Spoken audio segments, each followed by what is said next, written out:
Hola chicas, chicos, espero que estén muy bien.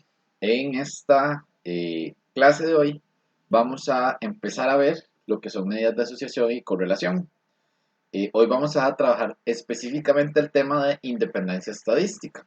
Ya la próxima semana vemos medidas de asociación y luego correlación estadística durante 2 semanas. Entonces, ya ahora las clases asincrónicas van a ser quitando la de hoy tal vez y la de cuando entremos en el tema de regresiones, las clases asincrónicas van a ser un poquito más cortas. Hoy no, hoy va a ser tiempo normal, pero a partir de la próxima semana van a ser clases súper cortas y ustedes van a ver, entonces por ahí todo bien. Hoy es que vamos a introducir este tema, entonces es un poquito más largo, pero es bastante rápido también.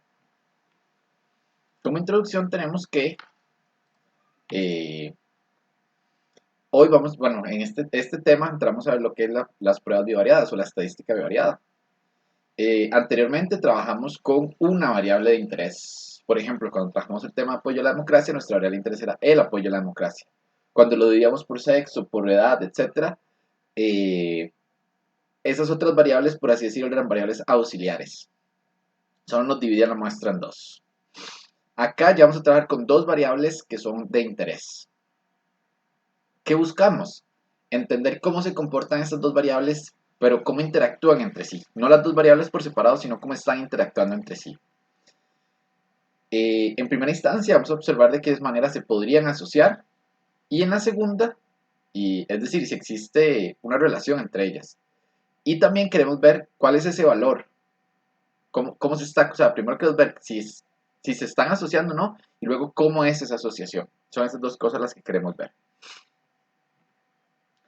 Antes de nada vamos a entrar a lo que son relaciones causales. Yo creo que la semana pasada hablamos o sea, muy poquito sobre esto, pero es muy importante tenerlo muy claro. Entre la descripción, lo que estábamos haciendo, todo lo que se hizo el semestre pasado y los primeros temas que vimos de pruebas de hipótesis, de intervalos de confianza y todo, estamos en descripción. Si bien es cierto, estamos describiendo una población a partir de una muestra, que eso es lo que se llama inferencia estadística, estamos describiendo. El otro espacio o lo otro que sigue es la relación causal. Entre esos dos, entre la descripción y la relación causal, podemos decir que hay un grado intermedio para ver dos o más variables, que es la asociación. Con la asociación se puede entender que una característica o cómo una característica varía de forma conjunta con otra. Pero eso no sirve eso no implica que existe causalidad. O sea, que yo pueda decir que si una variable aumenta, la otra aumenta, y que si la otra disminuye, la otra disminuye, o si una disminuye, la otra aumenta, etc. Eso lo vamos a ver con más precisión la semana entrante. O si decimos que dos variables son o no son independientes o son dependientes, que es lo mismo, eso no quiere decir que una está causando la otra, simplemente decimos que las dos están interactuando entre sí, pero no podemos decir eh, cuál es la que incide una en la otra. Para entender lo que es una relación causal, podemos decir que queremos determinar con algún grado de certeza, cómo una variable puede causar la presencia, ausencia o cambio en otra variable. Entonces, como por ejemplo, si aumenta la escolaridad, los años de escolaridad, disminuye o aumenta el apoyo a la democracia, por ejemplo. Eso podría ser una hipótesis. Eso que estamos hablando de correlación porque no tenemos evidencia para decir que eso es causalidad, que a mayor educación, mayor eh, apoyo a la democracia. En esto se cumple el principio de causa y efecto, que es, digamos, si estuviéramos hablando de relaciones causales, se cumple el principio de causa-efecto. Si se aparece la variable que causa, aparece el efecto. Si no está la causa, no está el efecto. Y eso no lo podemos hacer nosotros con lo que tenemos. Entonces, con los datos o con las formas que nos vamos a trabajar. Las relaciones causales, en términos más específicos, tenemos un fenómeno que queremos explicar, que es un resultado, y un factor causal, uno o varios factores causales. Al factor causal se le conoce como condición, covariable, variable exógena, explicativa, independiente, un input, una intervención, un antecedente, variable del lado derecho, un tratamiento, etc. Generalmente lo vamos a trabajar como una X, o sea, se le va a llamar X. Al resultado, que es lo que queremos explicar, queremos ver qué causa ese resultado, se le puede llamar variable dependiente, variable del lado izquierdo, endógena, output, variable de respuesta, etc. Y normalmente se representa con una Y. En relaciones causales se busca explicar cómo las variaciones de X pueden explicar Y. O sea, cómo Y es un resultado de X. Es lo que queremos nosotros hacer en relaciones causales. Y algo muy importante, las relaciones causales en ciencias políticas, en ciencias sociales, pero prácticamente en toda la ciencia, es que siempre, siempre, siempre, siempre tienen que estar definidos por teoría. O sea, la teoría tiene que estar ahí, siempre presente. Desde el punto de vista de la estadística, nosotros podemos determinar o podemos ver dos formas de trabajar la causalidad. Uno es experimentos estadísticos que se controlan variables llamadas tratamientos y se mide el efecto que tiene ese tratamiento sobre la variable respuesta, que fue lo que hablamos la semana pasada. Y lo que son los modelos de ecuaciones estructurales, donde se utilizan datos observacionales, que son encuestas, archivos, etc. Y se dan evidencias, o sea, se dice que existe evidencia de que se cumpla o se dé una relación causal. Pero estos modelos siempre tienen que estar basados en teoría. Y de ahí yo no concluyo que hay o que no hay causalidad. Simplemente digo que hay evidencias favorables o contrarias para la teoría. Pero yo nunca digo, ok, entonces X causa Y. Para decir que X causa Y, tengo que quedarme con un experimento. Y en ciencias sociales, hacer un experimento tan fuerte es casi imposible. Nosotros hacemos cuasi experimentos, en psicología se hace mucho cuasi experimentos, pero sí tiene sus limitaciones. Toda esta parte de relaciones causales, esto que está acá y esto que está acá es como un, esto que estamos viendo es como una idea. Esto lo van a ver ustedes muchísimo más a fondo cuando se ven relaciones causales y toda la teoría que sustenta las relaciones causales en las ciencias políticas cuando lleven el curso de método comparado en cuarto año. De momento, entonces, lo que vamos a hablar es eso. Ahora sí, entremos al tema de independencia estadística.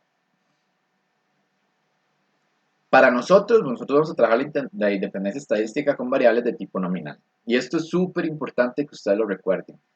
Las variables que son variables nominales, ordinales, de intervalo y de razón. O sea, ahí está cada una. De intervalo y de razón son cuantitativas, ordinales y nominales son cualitativas. Nominales no hay jerarquía. Provincias son un ejemplo de variables nominales, sexo, urbano-rural, color de ojos, partido político. ¿Por qué? Porque no hay un orden. O sea, son características que tienen las personas, pero no tienen un orden específico. Y son de tipo cualitativas. Las ordinales también son cualitativas, pero con un orden de jerarquía entre sus posibles valores. Eso quiere decir educación. Si yo hablo de años de educación o de grado académico, yo sé que el doctorado es superior a la maestría. ¿Por qué? Porque el doctorado, o sea, para sacar un doctorado se tiene que estudiar más años que una maestría. Una maestría es superior a la licenciatura por la misma condición, la licenciatura, al bachillerato, secundaria, etc. No porque tenga una superioridad ética o moral, sino porque es una superioridad en este caso de años. Igual pasa con la edad. Si yo categorizo en grupos de edad, jóvenes, adultos y adultos mayores, los adultos mayores tienen un rango de jerarquía, por así decirlo, mayor porque tienen más años. De intervalo, el cero no significa ausencia absoluta, la variable de interés. En esto se trabaja con la temperatura, es el ejemplo clásico. Ustedes ven que el 0 grados Celsius no implica ausencia de temperatura, es simplemente un punto arbitrario. Mientras que de razón, el 0 significa ausencia absoluta, la variable de interés. Por ejemplo, el peso. Yo puedo decir que peso 0 kilos. No tiene lógica práctica porque ningún ser humano puede pesar 0 kilos, pero podría decirse que 0 kilos implica la ausencia absoluta de masa. 0 años de edad, cuando una persona es recién nacida tiene 0 años de edad, ¿verdad? 0 centímetros, pero ya también número de hermanos, 0. Salario, 0. Eso implica que tenemos 0, o sea que es ausencia absoluta en la variable de interés. Nosotros vamos a trabajar la independencia estadística con variables de tipo nominal, llamándolo así independencia estadística solo con nominales. Y usaremos la prueba de chi cuadrado para determinar eso. Pero antes de eso vamos a ver lo que son las tablas de contingencia. Las tablas de contingencia son una forma de representar la información de las variables. Estas se cruzan, se llama que se cruzan los valores que comparten las dos características. Entonces, por ejemplo, si tengo sexo y simpatía partidaria, que es el ejemplo que vamos a ver ahorita, una variable sexo, hombre-mujer, y otra variable simpatía sí o no. En un cuadrito va las mujeres que simpatizan, en otro las mujeres que no simpatizan, en otro los hombres que sí simpatizan, los hombres que no simpatizan. Eso es lo que quiere decir que se cruzan variables. Esto que viene en el libro es muy importante. Estas tablas deben ser exhaustivas y mutuamente excluyentes.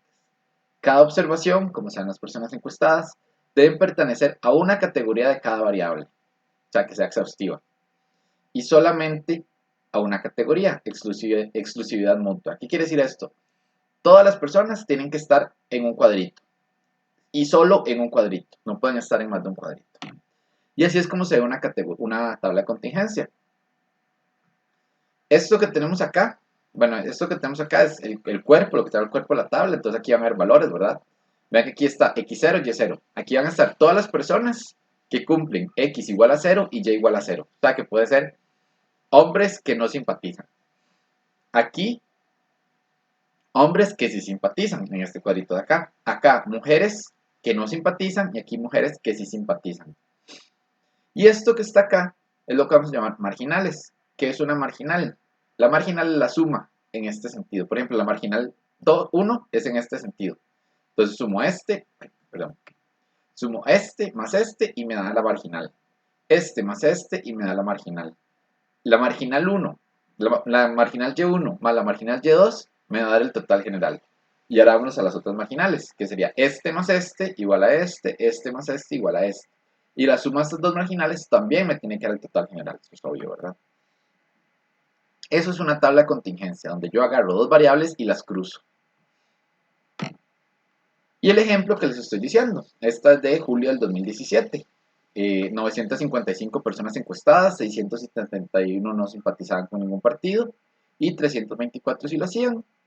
De la muestra en total, 534 eran mujeres y 461 eran hombres. Y ya aquí dividimos. Entonces tenemos 147 hombres que son hombres y sí simpatizan. 177 mujeres que sí simpatizan.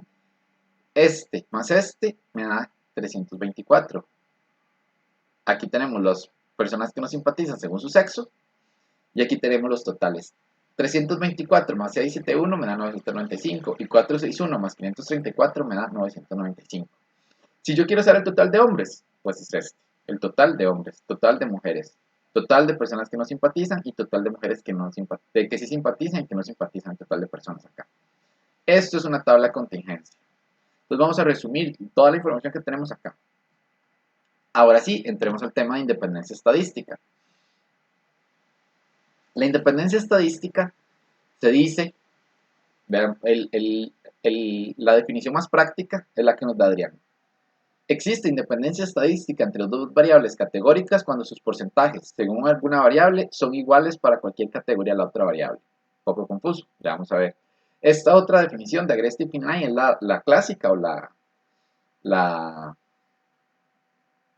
eh, la estadística, que dice que dos variables categóricas son estadísticamente independientes y en la población condicional por una variable categórica, las distribuciones de una variable son idénticas en ambas poblaciones.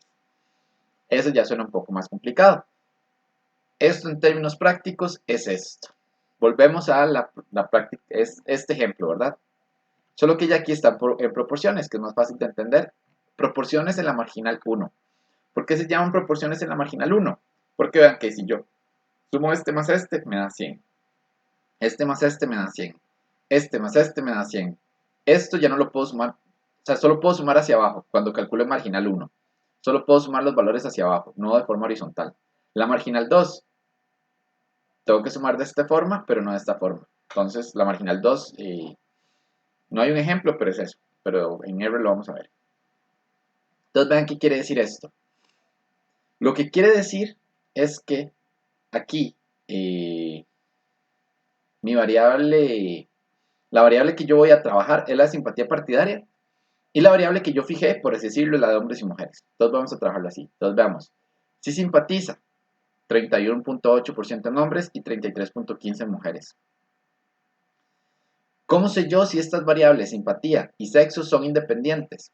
Para decir que son independientes, estos dos valores, o sea, este valor de acá y este valor de acá, este valor de acá y este valor de acá, o sea, entre iguales, este es igual a este debería ser igual a este y este debería ser igual a este.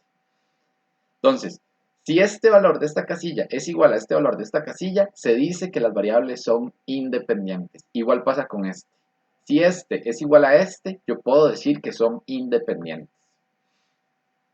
Si no es el caso, no puedo afirmar que hay independencia. Entonces, ¿cómo sé yo?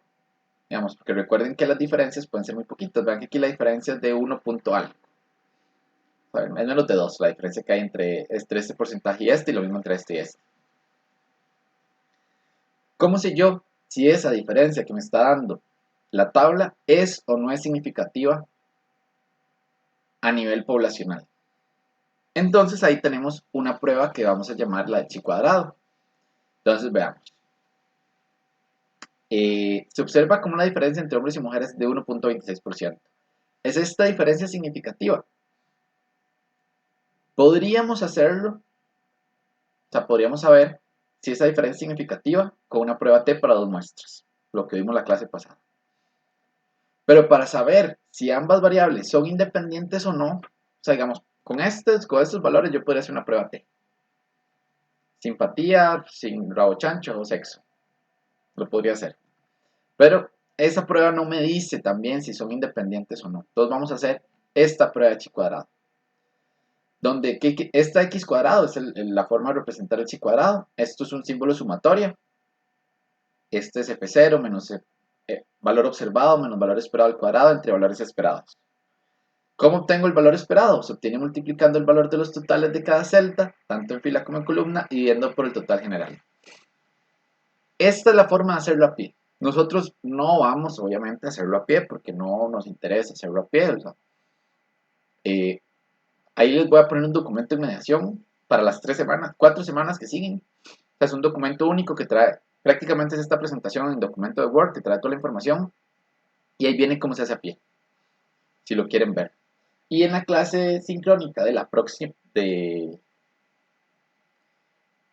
no sé en qué clase, en alguna clase sincrónica lo vamos a hacer en Excel. Hacer eso a pie es súper sencillo, pero hay que entender la lógica. Entonces, de momento, dejemos la fórmula, veamos que existe esa fórmula, pero entendamos el concepto. Ese valor de chi cuadrado se compara con una distribución que se da o con un valor que tenemos en la tabla chi cuadrado, que va a ser un chi cuadrado tabular. Tampoco vamos a entrar a usar la tabla. La comparación es la siguiente. Si el chi cuadrado calculado es mayor al tabular, las variables son dependientes. Caso contrario, si el chi cuadrado es menor al tabular, las variables son independientes. Nosotros no vamos y nosotras no vamos a entrar a ver ese tema de chi cuadrado tabular, cómo lo calculamos y todo. Se lo vamos a aprender a hacer en en Excel, de forma rápida, fácil. No lo vamos a hacer jamás a pie porque no tiene sentido. Ya para eso tenemos R. Si hubiera que hacerlo a pie, lo vamos a aprender a hacer en Excel rapidito. ¿Qué es lo importante de esto? Que entendamos que el chi cuadrado me dice si es o no es independiente. Pero tenemos algo que es mucho más fácil. Tenemos una prueba de hipótesis con el chi cuadrado. Entonces vamos a volver a recordar lo que son las pruebas de hipótesis.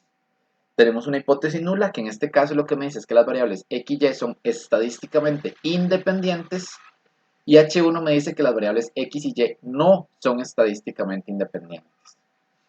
En R obtenemos un p-value, comparamos nivel de significancia y concluimos, tanto estadísticamente como de forma sustantiva. Veamos el mismo ejemplo. Yo el mismo ejemplo lo meto en R. Vean que yo le doy la tabla de sexo y simpatía. Aquí tengo esa tabla. O sea, así es como da una tabla cruzada. Vamos a aprender a hacer esto bien bonito en la próxima sesión. Y ahí lo tenemos. Vean que esto es R Studio, o sea, esto es R corriente, ni siquiera es un Markdown, es un R corriente. Entonces ahí tenemos esto. Así es como nos lo da R. Y luego yo le puedo hacer este chi sq.test sexo, simpatía. Y esto que dice aquí error, no, ignórenlo. Y me da el valor. Y vean que aquí me da el chi cuadrado. Me da un chi cuadrado que este es el que yo puedo calcular con el tabular. No quiero hacer eso, sino yo quiero hacer esto. Me da la probabilidad asociada. Y vean que la probabilidad asociada es 0.8511. Entonces vamos. Las variables simpatía y partidaria son estadísticamente independientes, mi hipótesis nula y mi hipótesis alternativa. Las variables sexo y simpatía partidaria no son estadísticamente independientes. El pi-value es 85.11, por lo que es mayor al 0.05 el nivel de significancia. Por tanto, concluyo que no existe suficiente evidencia estadística como para rechazar la hipótesis que sexo y simpatía partidaria son independientes con un nivel de significancia del 0.05. Es decir, en términos rápidos y sencillos, ambas variables son independientes estadísticamente. Entonces, eso es lo que yo concluyo con mi prueba de chi cuadrado de independencia. Esta es la parte teórica de esta sesión. Ahí les voy a dejar bueno, la primera parte va a ser ver algo sobre causalidad, por qué tenemos que tener tanto cuidado al hablar de causalidad, va algo ahí. Y luego, bueno, está la lectura del libro, que es menos de 3 páginas esta semana, o 4 páginas. Y luego, a ver, les voy a poner unas lecturas, son completamente optativas, para explicar lo que vemos en la primera parte, que es qué causó el resultado de la elección de 2018. Ahí está eso.